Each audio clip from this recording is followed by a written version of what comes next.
Demi Allah, saya bersumpah. Saat dilantik sebagai presiden, Prabowo Subianto mempublikasikan visi Asta Cita. Salah satu dari 8 visi tersebut adalah memperkuat pembangunan sumber daya manusia, sains, teknologi, pendidikan, kesehatan, prestasi olahraga, kesetaraan gender, serta penguatan peran perempuan, pemuda, dan penyandang disabilitas. Salah satu cara atau upaya memperkuat pembangunan sumber daya manusia itu adalah dengan pemberian bantuan gizi kepada anak-anak dan ibu hamil.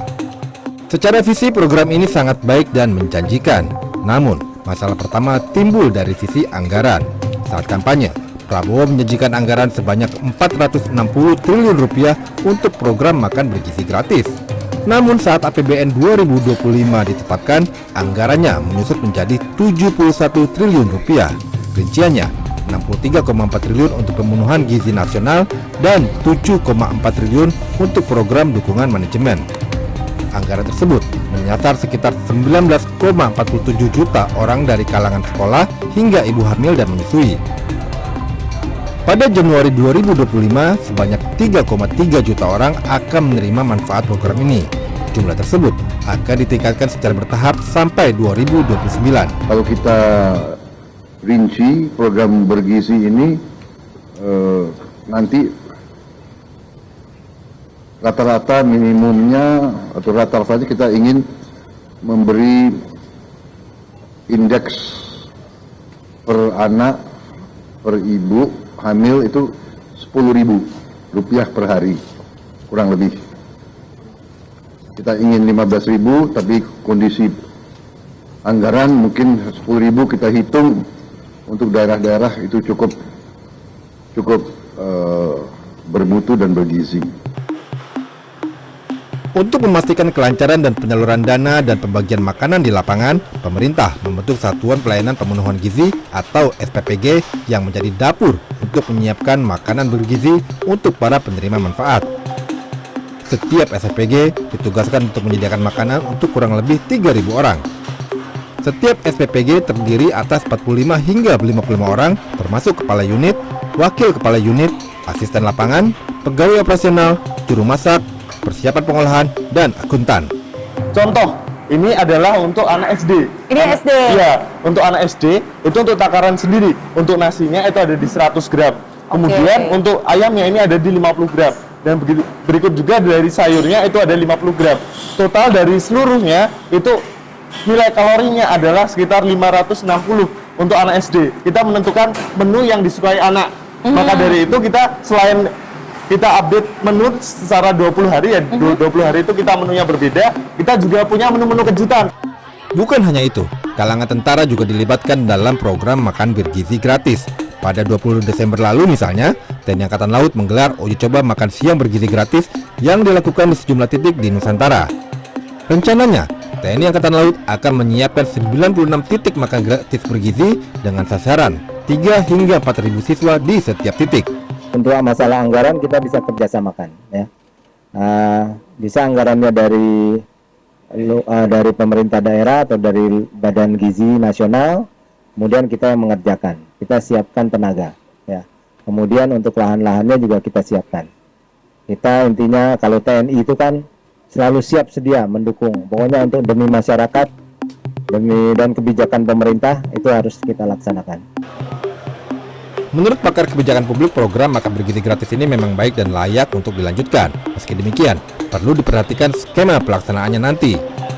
Sebab di daerah-daerah terdapat berbagai tantangan. Jarak sekolah yang jauh dengan sentra pelayanan gizi misalnya akan menjadi kendala. Selain itu, ketersediaan dan kebutuhan bahan makanan di tiap daerah pun berbeda.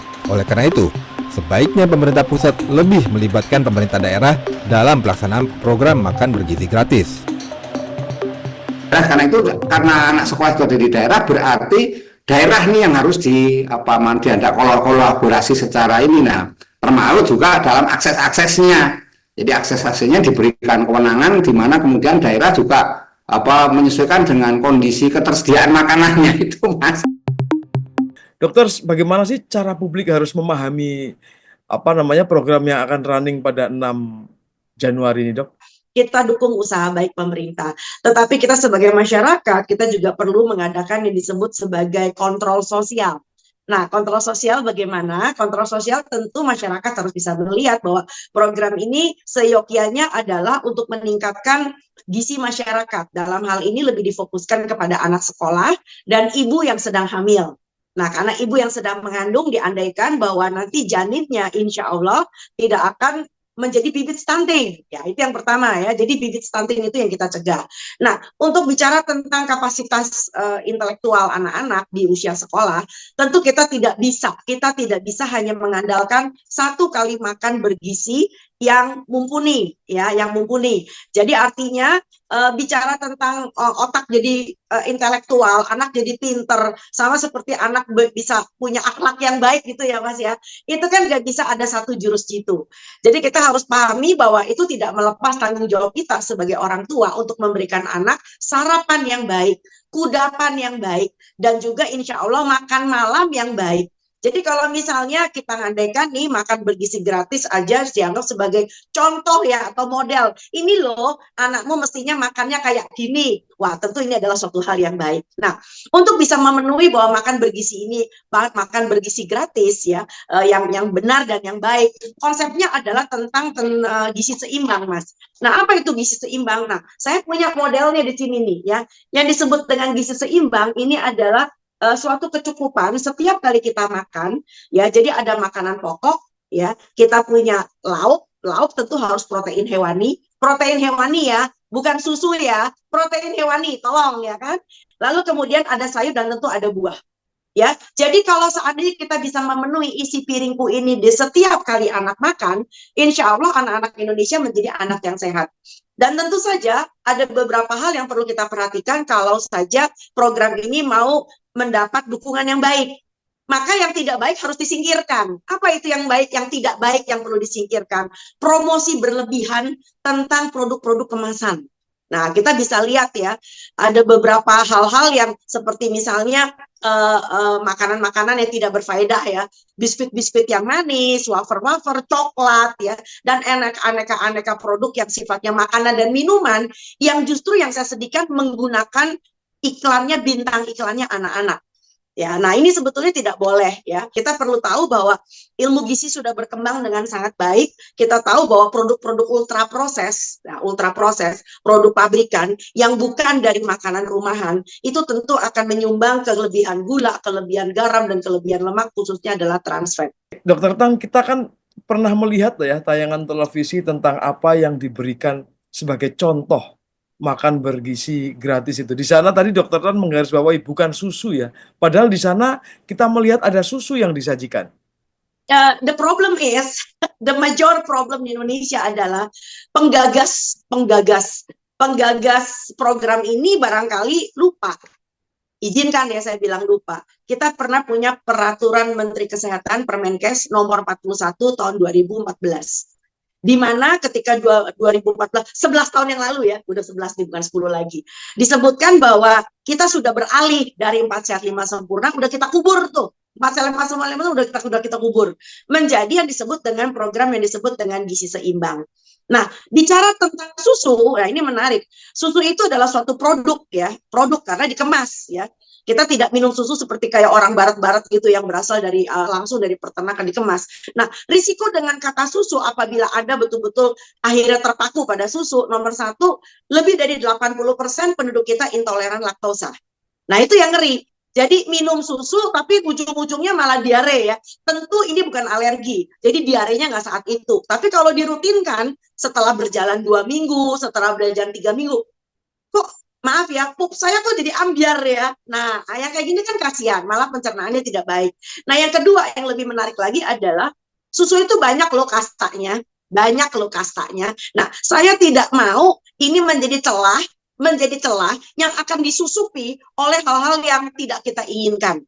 Ya, apalagi kalau yang disusupi itu adalah akhirnya susu yang bukan susu. Jadi kalau Anda pernah tahu ada tuh produk-produk kotakan susunya cuma 30%. Bayangin cuma 30%. Nah, lalu sisanya apa? Ada perasa sintetik, ada emulsifier, lalu kemudian ada lagi pewarna, ditambah lagi dengan gula, dan gulanya gila-gilaan ya. Dan kita sudah tahu pasti bahwa anak Indonesia tuh nggak suka susu tawar. Susu putih tawar tuh orang Indonesia tuh nggak suka. Akhirnya apa? Susunya dikasih perasa, ada coklat, ada rasa vanila, stroberi, yang mana kita tahu bahwa itu tidak dibenarkan. Pun ketika kita berbagi di posyandu, kita tidak membenarkan pemberian makanan tambahan berupa susu-susu kotak yang berperasa dan mempunyai imbuhan gula. Apakah ini pernah diomongkan, Dok? Nah, masalahnya demikian. Punten. Saya nggak mau terlalu banyak berbicara tentang masalah policy ini karena nanti saya dianggap subversif lagi ya. Yang menjadi problem adalah biarkan saja semuanya bergulir ya dulu ya. Tetapi saya harus pegang janji pemerintah loh. Janji pemerintah mengatakan ya mungkin tidak dilakukan serentak. Tetapi per Januari yang kita harapkan adalah di daerah 3T. Terluar, terdepan, dan terbelakang. Nah, pertanyaannya adalah di daerah 3T itu, ya terluar, terdepan, dan terbelakang. Apakah di daerah 3T itu kita siap atau tidak, gitu loh ya. Nah, setahu saya kita bekerja sama dengan TNI. Ya, ini yang saya udah dengar nih. Jadi barangkali yang di daerah perkotaan itu bekerja sama dengan vendor yang katanya ada tender segala macam, saya nggak tahu dah. Nah, tetapi untuk yang daerah 3T barangkali izinkan aku salah, itu akan ditangani oleh TNI. Nah, yang menjadi menarik adalah selama ini kan uji cobanya di kota, wilayah perkotaan. Kita nggak pernah kan uji coba di daerah Papua Barat. Kita nggak pernah uji coba di Aceh Utara. Padahal itu adalah daerah-daerah yang atau Poliwali Mandar jadi di Sulawesi Tenggara, Sulawesi Barat. Itu penting banget. Karena itulah daerah-daerah yang justru membutuhkan jangkauan program ini. Satu itu. Dan yang kedua, tentu saja ya susah ya diberi makan bergizi gratis tapi sekolahnya aja mau rubuh. Ya, jadi sekali lagi di Indonesia ini memang banyak sekali kesenjangan. Saya cuma mohon supaya ini tidak dipolitisir dan ini tidak membuat suatu konflik kepentingan bagi orang-orang yang sengaja pengen ngambil untung. Ya Dok, artinya kan ide ini kalau kita ngomong tentang bagus, oke, bagus, cuman ada hole di kanan kirinya. Katanya sih kita kan sudah mempunyai Badan Pangan Nasional ya. Badan Pangan Nasional, kita juga mempunyai Kementerian Kesehatan, kita punya BKKBN yang punya dapur dahsyat, kita punya PAUD. Nah, PAUD itu di bawahnya Kementerian Perlindungan Perempuan dan Perlindungan Anak dan Pemberdayaan Perempuan. Jadi kita sebetulnya udah gotong royong nih Mas, udah gotong royong. Cuma bedanya persamaan visi itu belum ada kalau saya lihat. Jalan sendiri-sendiri gitu loh ya. Contoh paling gampang, ini di luar konteks makan bergizi gratis, kita sudah punya pengalaman tentang PMT, pemberian makanan tambahan di posyandu. Nah, di posyandu. Pencegahan stunting itu kerap kali kita arahkan di posyandu dan puskesmas. Tapi Anda bisa bayangkan di dalam posyandu dan puskesmas aja, itu banyak sekali donasi-donasi yang donasi-donasi dari pihak sana sini ya, dinas yang lain bukan dinas kesehatan, yang sulit sekali untuk dikembalikan dan tidak bisa ditolak oleh pihak pengelola dari puskesmas dan posyandu, yang akhirnya malah menjadi bumerang. Ya, saya adalah barangkali dokter yang paling sering menerima aduan dari masyarakat yang otaknya udah cerdas. Jadi banyak sekali ibu-ibu yang sudah paham apa itu produk ultraproses, apa itu makanan sehat ya. Saya sampai ada yang mengatakan, Bu Dokter, anak saya baru 9 bulan dan masih ASI. Kok saya mendapat susu coklat ya? Nah itu kan sedih banget ya. Jadi jangan sampai yang kayak begini-gini malah nanti akhirnya kesinambungan ASI eksklusif kita menjadi terganggu, dan kesinambungan ASI sampai dengan 2 tahun itu menjadi terganggu juga. Dan posisi susu itu adalah bagian dari protein hewani yang sifatnya tidak wajib. Ya, sebab kita punya banyak sekali protein hewani tetapi bukan pabrik susu, ya. Jadi seperti misalnya kita ada di Indonesia Timur ya. Indonesia Timur dari Labuan Bajo ke sana sampai dengan Papua dan Maluku. Kita kaya dengan ikan. Kenapa ikannya diekspor untuk orang asing? Ini kan lucu gitu loh ya. Jadi biasakan supaya anak Indonesia makan yang apa tanah airnya peroleh, apa yang tanah airnya bisa berikan gitu ya. Seperti orang Cianjur, kemarin ada keramaian juga tuh katanya di Cianjur program makan uji coba atau apa, saya juga nggak ngerti, katanya ada yang diberikan sampai keracunan kerang hijau. Nah, buat saya kan lucu, Cianjur bukan wilayahnya kerang hijau. Nah, langkah baiknya kalau anak Cianjur diberikan pepes ikan mas, betul apa enggak ya? Jadi program ini tidak boleh simpang siur yang akhirnya hanya untuk berhemat, untuk nyocok-nyocokin dengan harga, akhirnya malah anak-anak kita diberikan makanan yang ya seadanya lah gitu loh. Menarik ya, menyocokkan dengan harga. Itu kan kita tahu semua bahwa harganya dari sekian ribu kemudian turun sekian-sekian. Menurut dokter apa yang bisa dilihat dari sini, Dok? Yang saya tahu sebetulnya makan bergizi itu sebetulnya nggak mahal kok. Ya, asal kita mengikuti yang saya udah bilang tadi yang disebut dengan konsep isi piringku, dan andaikan semuanya berasal dari produk lokal. Produk lokal itu artinya betul-betul yang ada di wilayah itu. Ya, sama seperti tadi anak Cianjur barangkali makannya pakai nasi, ya, lauknya pepes ikan mas, sayurnya adalah sayur daun singkong, ya, atau barangkali urap, lalu kemudian buahnya adalah mangga atau yang sedang musim kemarin, atau dikasih pisang atau dikasih pepaya. As simple as that. Dan tentu saja ini menjadi murah sekali sih. Dok, tapi kemarin itu sampai ngomong tentang mengganti, kalau tidak salah mengganti susu dengan kelor atau apa itu ya? Kalau menurut hemat saya sih terlalu banyak orang yang mudah sekali bicara di publik, ya, yang sebetulnya masih wacana. Ya, kalau menurut saya kalau kita menjadi elit politik lebih baik kita diam dulu, bagian dari rapat terbatas, tidak usah dipublikasi, nggak usah kebanyakan kalau ketemu wartawan, oh iya loh kita nanti begini, aduh pusingnya bukan main. Akhirnya menciptakan blunder di masyarakat, ya. Dan yang lebih menarik lagi adalah kenapa sih bukan ahli gizinya yang diajak bicara lebih dulu, ya. Karena daun kelor itu tetap daun kelor dan namanya nabati, bahwa daun kelor itu kalsiumnya banyak dan sebagainya, tetapi tolong diingat, yang namanya sayur atau tumbuh-tumbuhan itu juga mengandung yang namanya fitat dan oksalat. Ya, itu nggak ada tuh di dalam protein hewani. Di telur nggak ada oksalat, nggak ada fitat. Nah, fitat dan oksalat ini yang akan menghambat sehingga si kalsiumnya tidak bisa diserap dengan sempurna oleh tubuh manusia. Jadi percuma aja dijagokan sebagai superfood. Saya tahu superfood, ya udah deh, ya. Tetapi nggak gitu-gitu banget. Karena anak Anda kan nggak makan kapsul daun kelor, ya kan? Yang diberikan nanti sayur bening daun kelor. Buat apa? Gitu loh, ya. Ya udah anggap aja sayur beningnya sebagai pengganti kangkung atau sebagai bayam, tapi nggak usah dilebih-lebihkan sebagai pengganti protein hewani. Saya tidak setuju. Protein hewani adalah protein hewani, tidak bisa digantikan dengan apapun. Dok, oke, kalau katakanlah kita tutup mata dalam tanda petik ya, biarkan program ini bergulir, padahal dokter sudah memberikan warning di kanan kiri. Nah, ini nanti berapa bulan bisa kita evaluasi, Dok? Ini adalah pertanyaan yang mestinya saya tanya kepada orang yang membuat program. Karena suatu program yang sifatnya skala nasional tentu harus dimulai dengan assessment. Bukan uji coba, assessment. Apakah kita sudah punya assessment yang mumpuni? Sebelum program ini dijalankan di Papua, apakah kita sudah punya assessment di Papua? Yang disebut dengan preferensi makan anak di sana seperti apa, harganya berapa, proteinnya apa saja, itu kan assessment. Kita harus fair ya, adil gitu melihatnya. Bahwa program makan bergizi gratis ini tentu menjawab masalah kekurangan gizi di daerah-daerah yang rawan pangan. Kita harus fair dulu. Itu pasti menjawab masalah itu. Artinya kalau NTT, Papua, wah semuanya semangat. Saya harus akui ya, karena daerah dampingan kami ada di NTT, ada di Papua, di daerah yang jauh gitu ya dari Jakarta. Dan mereka memang dalam tanda petik menantikan. Akan tetapi catatan saya yang kedua adalah kita harus ingat ini program politik. Jadi ya karena kan masuk lewat kampanye, sekalipun mungkin niatnya baik, tapi ini tetap program politik. Nah, kalau politik itu kan jelas ya, dasarnya apa gitu ya, kenapanya gitu ya.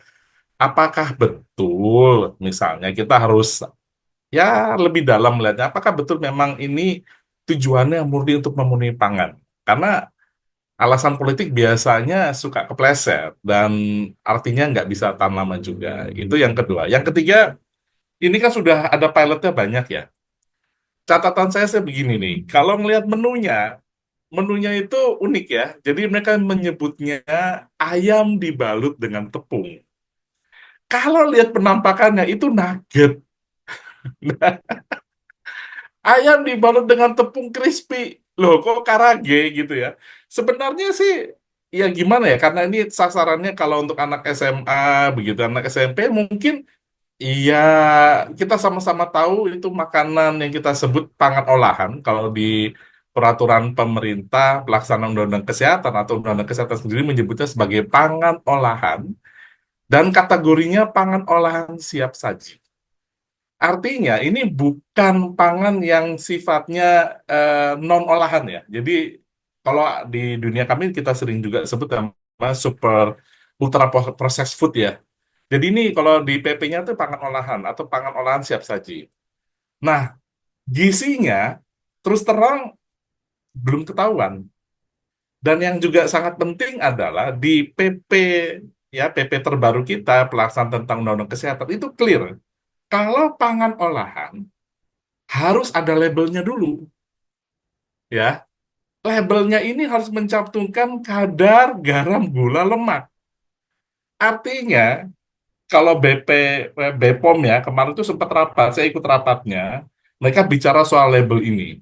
Jadi label ini tuh ada kategori hijau, merah ya, begitu ya. Yang disebut hijau itu kalau gulanya itu gula asli gitu loh.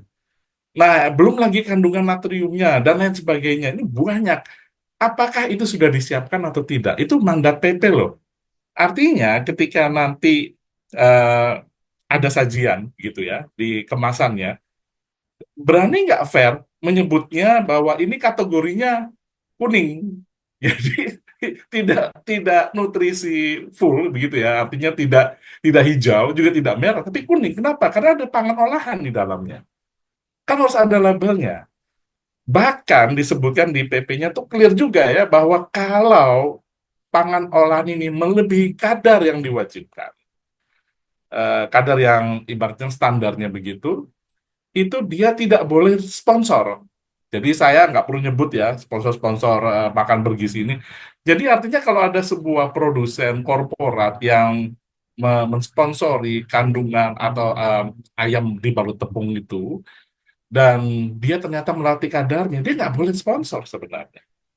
Jadi ini, tapi sekali lagi, karena ini ya ini kan belum berjalan ya, kita harus mengawal, kita nggak tahu seperti apa. Tapi yang jelas PP-nya tuh memandatkan harus ada label kandungan garam gula lemaknya di dalam kemasan. Dan ini harus dipatuhi juga sebenarnya. Artinya karena di dalamnya itu ada ayam dibalut tepung yang kalau penampakannya kok kayak nugget ya, kayak karage ya. Jadi ya ya kita harus fair, masa BGN nggak mematuhi PP. Itu catatan ketiga. Yang keempat saya adalah ada diskusi sebelum pelaksanaan ini dengan teman-teman dari Promkes ya, promosi kesehatan dari Kemenkes. Dan salah satu poinnya adalah mereka mengetahui selama pilot itu ada pangan olahan itu. Dan Kemenkes belum bereaksi, tapi mereka diminta menyusun juknisnya atau juklaknya. Sehingga hasil pangan kemasan ini, hasil nanti ya kemasan makanan bergizi gratis ini memang sesuai koridor dan tidak melanggar apa yang sudah diatur oleh PP Kesehatan. Nah sayangnya saya nggak ketahuan ini karena kan setelah itu ya libur udah masuk Natal, Tahun Baru dan lain sebagainya. Saya kok terus terang belum yakin ya juknis atau juklaknya sudah jadi atau belum karena tidak terupdate. Saya moga-moga sudah ada dan memang dipatuhi oleh PGN karena tanggal 6 ini Senin besok ya. Jadi ya kita lihat saja nanti. Tapi pertanyaan saya sebagai awam ini Pak, kenapa catatan-catatan itu penting ada? Ini literasi gizi. Jadi artinya pemerintah itu kan dia negara yang harus hadir ngajarin warganya. Negara itu anggap aja sebagai orang tua yang harus mengajari warganya, ini makanan bergizi loh, ini enggak bergizi. Konsumsilah makanan bergizi. Ya, sifatnya anjuran. Ya, nggak bisa dilarang karena nggak boleh juga. Dan kenapa itu penting? Nah, ini saya lupa angkanya, tapi salah satu penyakit laten nomor satu di Indonesia itu PMT, PTM, penyakit tidak menular. Dan itu ada hipertensi, diabetes, begitu ya. Dan biayanya mahal. Ada hitung-hitungannya begitu ya. Saya tidak bisa ditulis itu. Kayaknya teman-teman ahli gizi bisa lebih ditulis itu. Tetapi itu biayanya mahal. Kita advokasi BPJS dan sebagainya. Kalau perawatan itu biaya mahal karena akibat penyakit tidak menular. Yang disebabkan terbesar ya, tidak satu-satunya, adalah konsumsi berlebihan garam, gula, dan lemak. Ini artinya ini bayangan ya. Kalau hari ini kita konsumsi GGL berlebihan, 2045 itu bukan generasi emas, yang ada generasi PTM. hipertensinya tinggi gitu ya. Jadi kebayang dong, ini balik lagi ya kalau ke paket makan bergizi gratis ya.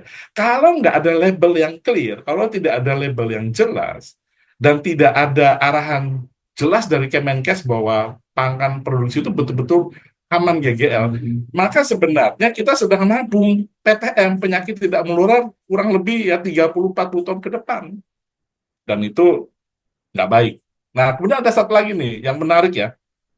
Eh, Kalau kita bicara soal isu kesehatan tuh ada selalu behavior. Saya kasih salah satu contoh begini. Kalau hari ini anak-anak SMP, anak-anak SMA gitu ya, mereka permisif dengan makanan pangan olahan, karena di pemerintah yang ngasih kok, masa nggak yakin tuh baik gitu ya, pemerintah yang ngasih kok pangan olahan ini. Lalu, dan susu kemasan, jangan lupa juga itu ada susu kemasannya. Lalu bertahun-tahun mereka jalani, akan timbul satu behavior bahwa nanti kalau mereka punya anak, punya keluarga, mereka akan memberikan hal serupa.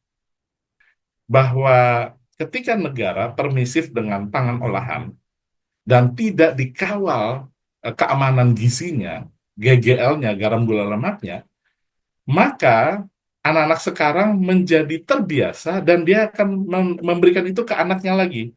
Dan ini tentu kita nggak mau ya, bahwa anak-anak Indonesia nggak tahu lagi ayam woku, taunya ayam dibalut tepung. Gitu kira-kira, Mas. Apa namanya, dari ide sederhana ya, memberikan makan bergizi secara gratis. Tapi ketika kita breakdown, ini ada hal-hal yang harus dipenuhi ya. Ini ini jadi apa ya? Secara awam kemudian kita jadi bertanya, padahal ini nanti vendornya kan banyak. Bagaimana menentukan bahwa ini layak, ini tidak layak, segala macam. Indonesia begitu luas dan lain sebagainya. Ini mengkhawatirkan banget ini. Ketika dulu itu adalah motivasi politik karena untuk bagian dari paket kampanye, alasan-alasan politik ini jangan sampai melebihi atau mengalahkan dari kandungan gizinya. Artinya saya mendukung kalau ada makanan bergizi gratis. Bahkan ini sebenarnya bukan hal baru. 2011 ada Permendagri tentang PMTAS ya, penyediaan makanan tambahan anak sekolah. Jadi bukan hal baru. Dulu sudah ada program ini, cuma terus nggak jalan, macet karena anggaran. Kalau dulu itu APBD, sekarang APBN. Oh macet, duitnya nggak cukup. Cuma jalan sebulan terus berhenti gitu ya, nggak semua daerah juga jalannya. Nah ini kan karena politik ya, jadi harus mengabaikan gizinya. Nah ini yang kita khawatir, yang harusnya baik jadinya salah. Apalagi di daerah-daerah yang notabene vendornya juga belum ketahuan. Dan ini kan efek ekonominya juga banyak ya, saya nggak mau masuk ke situ, tapi misalnya kantin sekolah. Kantin sekolah tergeser. Kantin sekolah itu punya rantai distribusi makanan, rantai ekonomi. Ini gimana nantinya? Apakah artinya mereka menjadi pengangguran ketika program ini jalan gitu? Atau sebaiknya vendor ini mengikutsertakan kantin sekolah? Ini kan nggak pernah terjawab dengan jelas. Kemudian jajanan sekitar sekolah yang kita tahu mungkin nggak sehat gitu ya.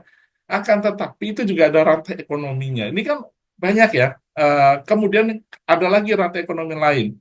Uang belanja yang harusnya mereka ibu-ibunya buat masak ya untuk bawa anak ke sekolah, itu jadi tidak terpakai. Daerah-daerah Indonesia Timur yang lebih butuh gitu loh, harusnya fokus pemerintah ke sana dengan memberdayakan eh, ya ekonomi lokal lah, seperti janjinya juga dulu bahwa nanti akan memakai dapur-dapur lokal dan mekanismenya bukan by menu. Saya masih ingat ketika diskusi dengan BGN ya bersama KPAI, mereka menyebut seperti ini, mekanismenya atau metodenya bukan by menu, tetapi by kesiapan pangan di sana. Jadi misalnya di sebuah daerah itu ada ikan banyak. Nah itu yang menjadi sumber menunya. Kalau di daerah yang tidak ada ikan, maka sumber menunya menjadi misalnya daging ya ayam atau sapi.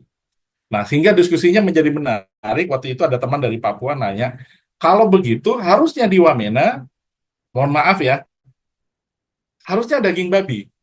Nah ini BGN waktu itu big deal ya, maksudnya nggak terpikir ya. Karena kan kalau di Wamena, sapi ya mahalnya bukan main, ayam susah gitu ya. Yang paling murah ya daging babi. Apakah masih tetap menjalani konsep metode dengan berpatokan pada ketersediaan pangan lalu dibuat menunya, atau akhirnya nyerah? Ya semuanya by menu. Kalau udah by menu itu, wah repot ya. Karena semuanya digeneralisir, misalnya daerah tersebut kayak ikan tapi harus ayam. Nah, itu kan otomatis meningkatkan harga ayam. Ada rantai masalah ekonomi lagi, masalah kenaikan harga pangan di lokalnya. Maka saya membayangkan ya nanti misalnya ketika disodorin, dia tahu bahwa ini nggak sehat, kemudian dia menolak. Apakah orang tuanya ataukah anaknya misalnya gitu? Saya yakin mereka nggak, ya pasti susah juga menolak. Akan tetapi, mereka tahu bahwa ini yang dikonsumsi ini tidak maksimal sehatnya. Ya, kan kita juga ngerti ya, ya misalnya dia bikin milih ya saya makan sayurnya doang deh gitu ya, susu kemasan pun gitu ya, kan sebenarnya juga tidak, ya saya bilang gimana ya, apakah buruk enggak ya, dia tidak maksimal saja, bukan seperti yang kita harapkan, karena ya kenapa harus pakai susu kemasan, tapi juga karena ada ya itu ya, ada rasa khawatir bahwa ini semuanya bagian dari marketing sejak dini kan, kita nggak tahu, bayangin ada mereknya loh.